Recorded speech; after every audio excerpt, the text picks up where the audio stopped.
साधारणतः काही ठराविक पात्रांमध्ये आपल्याला काही कलाकारांचे चेहरे दिसतात. म्हणजे अमुक कलाकार विनोदी भूमिकेत छान दिसतो, तर अमुक कलाकार खलनायक म्हणून उत्तम दिसतो.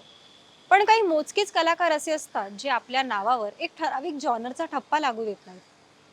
असेच एक हरहुन्नरी कलाकार म्हणजे दिवंगत अभिनेते रवींद्र बेर्डे. विनोदाचा बादशाह लक्ष्मीकांत बेर्डे यांचे सख्खे बंधू रवींद्र बेर्डे यांचं काल म्हणजेच मंगळवारी 13 डिसेंबर रोजी वयाच्या 78व्या वर्षी निधन झालं. जाणून घेऊयात त्यांची मनोरंजन क्षेत्रातील कारकीर्द कशी होती. नमस्कार, मी रसिका शिंदे पॉल. आपण पाहताय महा MTV.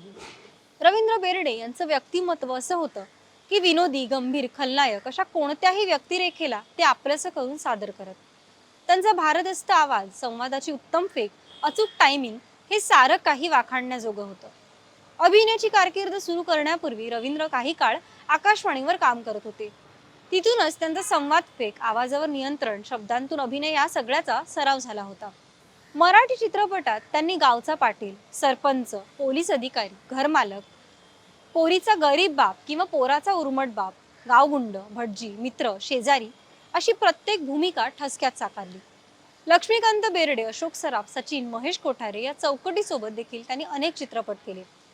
1965 पासून आकाशवाणीवर नभोनाट्यांचं दिग्दर्शन करता करता त्यांचा नाट्यसृष्टीशी संबंध आला. 1987 साली त्यांनी नाटकामध्ये पहिल्यांदा काम केलं आणि तिथूनच त्यांची अभिनयाची कारकीर्द सुरू झाली. आजवर त्यांनी 30 पेक्षा अधिक नाटकांमधून भूमिका केल्या, तर 300हून अधिक चित्रपटांमध्ये त्यांनी विविधांगी भूमिका साकारल्या.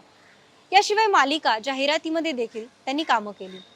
होऊन जाऊ दे, हमाल दे धमाल, थरथराट, पछाडलेला, चंगूमंगू, उचला रे उचला, बकाल, धडाकेबाज, गंमत जम्मत, झपाटलेला, भूताची शाळा, सिंगम अशा अनेक चित्रपटांमध्ये त्यांनी विविधांगी भूमिका साधल्या.